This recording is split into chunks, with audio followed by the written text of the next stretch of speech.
Abhimanyu movies देखने वाले भाई सारे दर्शकों ने पवन मलिक मोखरा की हाथ जोड़कर राम राम और नमस्ते। हाल फिलहाल भाई सिल्ला बाईपास चौक पर में एक बार दिखा दे भाई, ये चौक रहा और आड़े प्रशासन भी खड़ा है, टेंट लग रहा है, रोड जाम और रोड के बीच में सौ रखा है, वो ध्यान से देख लो भाई, दिखा दे भाई अच्छे से, यहाँ से आजा बैक साइड से और अच्छे से दिखा दे। रोड के बीच में सौ रखा है, ऐसी क्या नौबत आ गई कि भाई प्रशासन भी है, रात से रोड के बीच में सौ रखा है, पूरा गांव आड़े बैठा है, ध्यान से देख लो, सारा गांव दोनों साइड पर रोड ब्लॉक है। क्यों रोड ब्लॉक कर रखा है? और एक सौ जिसको भाई जो भगवान को प्यारा हो गया, आज उसका टाइम अंतिम संस्कार करने का है, लेकिन ये गांव हमारे बैठा क्यों है? बात के है, मामला के है? अंदर आ जा भाई, सीधी ये बात कराऊंगे भाई साहब, अंदर आ जाओ, एक मिनट दियो भाई, थोड़ा रास्ता दियो भाई। राम राम भाई, क्यों करके हो गया ये, क्यों बैठे हो, क्या कारण है? भाई साहब, परसों की बात है, पोजिटोन हॉस्पिटल में मुंडलाना गांव से एक लेडी एडमिट थी, तो उसके लिए ब्लड की रिक्वायरमेंट थी। तो मनीष भाई के साथ 5-6 साथी और गांव से आए, तो यहाँ सन फ्लैग के अंदर उन्होंने ये बोल दिया कि आप अपना ब्लड डोनेट करो। तो हमारा जो मनीष भाई है, 5 लोगों का ब्लड भी लिया गया। मनीष भाई ने ब्लड दिया, लेकिन ब्लड देते ही, जब देना स्टार्ट ही हुआ था, उसका यूरिन निकल गया अंदर ही और उसको चक्कर आने लगे। उसने ये बोला कि मतलब मेरे को चक्कर आ रहे हैं स्टाफ को, और जब भाई मेरा पेशाब अंदर निकल गया।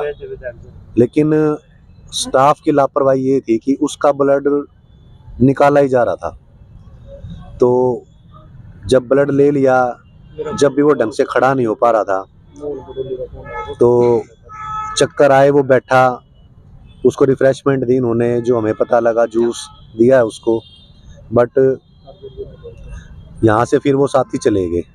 उसकी हालत ठीक नहीं थी, स्टाफ ने कोई केयर नहीं करी। जब वो घर पे गया, घर पे जाने के बाद भी उसकी आर्थिक स्थिति, उसकी स्थिति बहुत ज़्यादा ख़राब थी।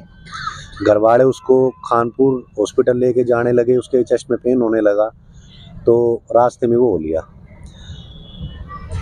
देखो भाई, एक भाई इस भाई ने जो बात बताई है वह ध्यान से सुनियो, वह कितनी बड़ी बात है। आजकल हर चौक पे, हर तीसरे चौक पे ब्लड डोनेशन कैंप वाले बैठे पावे हैं।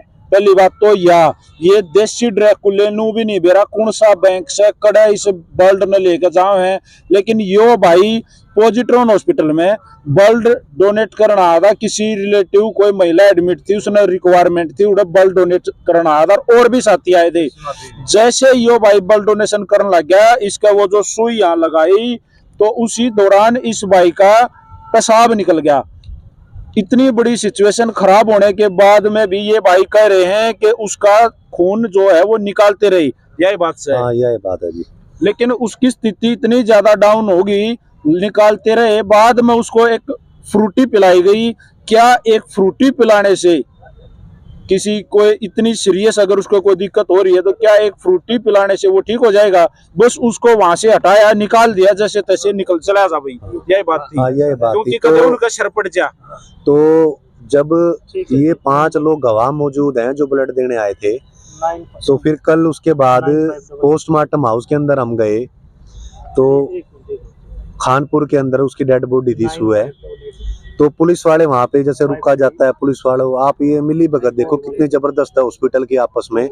ऑटोमेटिकली वहाँ पर सेटिंग होगी। हमने जाके रिक्वेस्ट करी कि ये डाउटफुल केस है जी, हमारा जो भाई एक्सपायर हुआ है, वो भाई एक्सपायर हुआ ब्लड देने के कारण, तो आप इसकी वीडियोग्राफी करो और बोर्ड नियुक्त करो। हमें क्लियर आईओ ने मना कर दिया कि इसका कोई बोर्ड गठित नहीं होगा, इसके लिए तो अप्रूवल मतलब बड़ी ऊपर से लेनी पड़ती है, सुबह से शाम हो जाएगी, आप इसका दाग दे दो भाई का। तो हमें कहीं ना कहीं डाउट हुआ।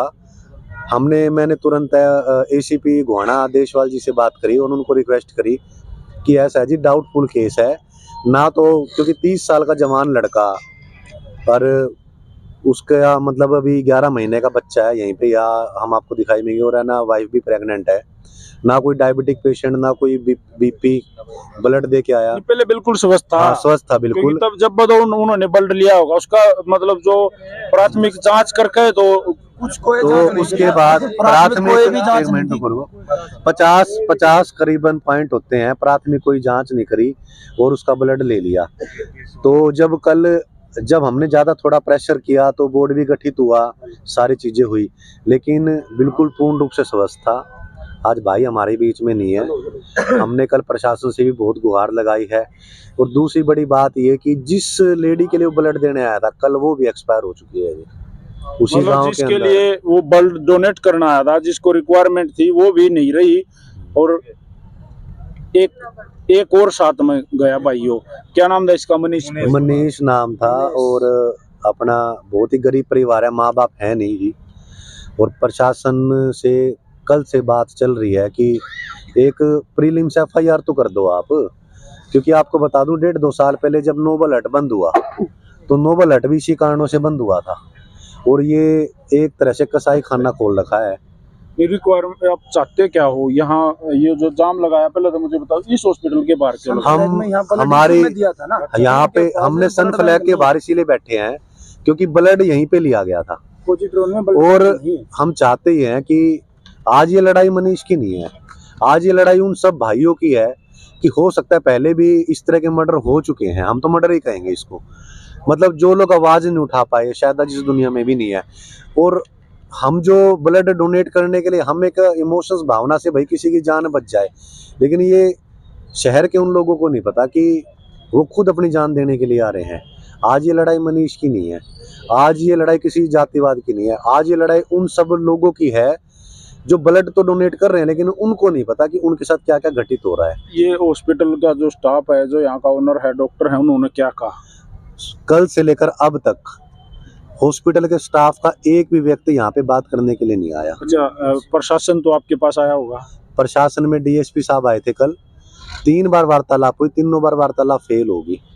हमने कल जब हम डेड बॉडी यहाँ लेके आए तो स्टाफ का एक व्यक्ति अंदर था, हमारे पास CCTV फुटेज मौजूद है, उसने खुद एक्सेप्ट करा है कि जब मनीष का हम ब्लड ले रहे थे तो उसका पेशाब निकल गया, तो उसको चक्कर आ गए थे। हमारे पास वो और 5 विटनेस हैं और स्ट्रॉन्ग एविडेंस है। हम कल से प्रशासन से ये गुहार लगा रहे हैं कि कम से कम आप लोग प्रीलिम्स FIR तो करो। और DSP साहब हैं, चाहे प्रशासन है, हमारी सरकार प्रशासन से लड़ाई नहीं है, हमारी लड़ाई एक सिस्टम से है। ये सिस्टम जो ये चल रहा है ब्लड डोनेशन का, ले रहे हैं, हम लोग ही ब्लड देते हैं। जब हमारे कोई पेशेंट एडमिट होते हैं तो हमसे ही पैसा लिया जाता है। जब इस लड़के ने ब्लड दिया, मनीष भाई ने, 1550 रुपए की उसकी रिसिप्ट भी काटी गई। तो फिर ये ब्लड डोनेशन कैंप क्यों लगाए जाते हैं? तो फिर ये ब्लड के नाम से जो ये गोरख धंधा चल रहा है, कम से कम इसको कोई तो उजागर करेगा। बिल्कुल सही बात कही है भाई साहब ने। कति देसी ड्रैकुले बैठे हैं, ये भी नहीं मालूम ये ब्लड जो रोज, परसों मैंने भी दिया था भाई, ये निशान अब भी है, आज तक मैंने 100 बार दे लिया होगा, नुए नहीं बेरा भाई। कित तो ये जा है, कौन ले जा है, कित जमा करा, प्राइवेट कंपनियां हैं, अपने बेचे हैं, क्या करें ये जाने।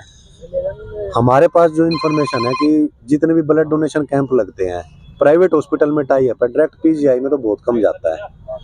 मैं आपके मीडिया के माध्यम से आप यहाँ पे आए और कल रात से भी मीडिया अच्छी कवरेज कर रही है। मैं लोगों से यही अपील करूंगा कि अगर आप लोग ब्लड डोनेट कर रहे हो, या तो सरकारी हॉस्पिटल PGI में जाओ, सिविल हॉस्पिटल में जाओ, क्योंकि आप लोगों को नहीं मालूम आप लोग ब्लड दे के आ रहे हो, अगले पल में आप जिंदा बचोगे या नहीं बचोगे, कोई जिम्मेवारी नहीं है, कोई जिम्मेवारी नहीं। और इवन आप ये देखो कि हम लोग अपने भाई की डेड बॉडी लेके यहाँ पे बैठे हैं, अब तक कोई जस्टिस नहीं है। और जस्टिस क्यों नहीं है? क्योंकि बड़े बड़े मगरमच्छ बच बैठे हैं। ये सिस्टम का खेल है सारा जी। इब भाई को अंतिम संस्कार कब कराओगे, कब ये रोड खुलेगा? अभी SHO साहब आए थे, हमारी 3 मांगे हैं कि क्योंकि भाई का बेहद ही गरीब परिवार है, पेरेंट्स हैं नहीं, यही कमाता था, एक माइनर सा इलेक्ट्रिशियन, पंखे कूलर ठीक कर दिए तो भाई ठीक से अपना घर का गुजारा चल गया। 3 मांगे हैं। फर्स्ट ऑफ ऑल जो यहाँ का स्टाफ है उसके ऊपर FIR दर्ज हो। ये ब्लड डोनेशन कैंप आउटसोर्सिंग पे है, इसका ताला लगे, इसका लाइसेंस रद्द किया जाए, सील किया जाए। एक पहले ब्लड बैंक तीसरा था दिल्ली बाईपास पर, वो भी सील करें तीसरा ये है कि इनकी लापरवाही की वजह से जो वो भी सील है। भाई अभी एक्सपायर हो चुका है उसके परिवार को एक नौकरी दी जाए और आर्थिक सहायता सरकार या प्रशासन के द्वारा दी जाए, क्योंकि 28-29 साल का मनीष था, पीछे अपने 2 बच्चों को छोड़ गया है। और अब आप समझ सकते हो कि 11 महीने का बच्चा, एक बड़ा लड़का है, बाकी वाइफ प्रेग्नेंट है। और अब आप ये देख सकते हो कि इस पर देखो, हम तो आज यहाँ सिस्टम के खिलाफ फाइट कर रहे हैं, 2 दिन 4 दिन बैठ जाएंगे, लड़ाई लड़ लेंगे, प्रशासन मुकदमे दर्ज कर देगा, लेकिन आगे जो सिस्टम के अंदर जो चेंज होना है, उस सिस्टम को चेंज कौन करेगा? उस सिस्टम को चेंज करने वाला कोई नहीं है। तो ये आपको ये बच्चा दिखाई दे रहा होगा, दिखाइए भाई, ये है वो छोटा सा बच्चा जिसका पिता ये रोड पे है, जिसका शव ये रोड पर धरा है और अब तक अंतिम संस्कार भी नहीं हुआ है। और इसकी माँ दोबारा प्रेग्नेंट है, दादा दादी तक नहीं है इसके, किसके सारा अपने दिन काटेगा? ये कौन पालेगा भाई इसने? ये जो बैठे हैं, क्यों बैठे हैं, इसका प्रॉपर ये है कि भाई ये लोग, सबसे जो मेन बात है वो ये है कि इस परिवार को एक जॉब तो चाहिए। ये लोग कुछ आर्थिक मदद इस परिवार को मिले, चाहे उसमें सरकार देवे, चाहे उसमें प्रशासन देवे, चाहे उसमें हॉस्पिटल देवे, कोई दो, आर्थिक मदद के साथ कम से कम एक सरकारी जॉब, एक नौकरी तो इस परिवार को चाहिए। ये इनकी मांगे हैं। इस ब्लड बैंक का ताला लग गया तो सन फ्लैग हॉस्पिटल जो है उसके का जो स्टाफ है उसके खिलाफ कार्रवाई हो, उनके गिरफ्तारी हो, उनके खिलाफ पर्चा दर्ज हो और उनके खिलाफ मामला चले, तब जाकर ये रोड खुलेगा। और अब किसका वेट है भाई साहब? कौन आओ है? कोई सा कोई और बंदा आओ है जिससे बात हो? साहब लग रहे हैं, SDM साहब आने लग रहे हैं। ठीक है, हाँ जी, SDM साहब बात हुई है, SHO साहब आए थे, वो कह रहे हैं SDM साहब आओ है और डॉक्टर भी बुला रहे नहीं यार। हमने अपनी डिमांड जो हमने कल DSP साहब ने कंप्लेन दी थी, वो कंप्लेन भी दे दी है। अब तक उस पर किसी भी प्रकार कोई पर्चा दर्ज नहीं किया। और बैठे कब से हो आप? कल शाम? कल हम 5 बजे से बैठे हैं, 4 बजे से। 4 बजे पोस्टमार्टम कराने के बाद सीधा हम डेड बॉडी यहाँ ले आए थे। हम लोग न्याय की उम्मीद करते हैं। अभी SHO कह रहे थे कि SDM साहब आएंगे। आश्वासन लिखित में चाहिए और FIR पहले दर्ज होनी चाहिए और इसका ताला लगना चाहिए। वीडियो देख ली भाई आप लोगों ने, इसका ताला लगा दो, शेयर करो वीडियो ने। हम यहाँ हैं, बैठे हैं, जब तक ये बैठे हैं हम भी बैठे हैं। जब तक फुल एंड फाइनल नहीं हो जाएगा भाई क्या होने वाला है, इस भाई को कब अंतिम संस्कार होगा, हर चीज आपके सामने हम लेके आते रहेंगे। तब तक के लिए बने रहिए अभिमन्यु मूवीज के साथ। राम राम भाई।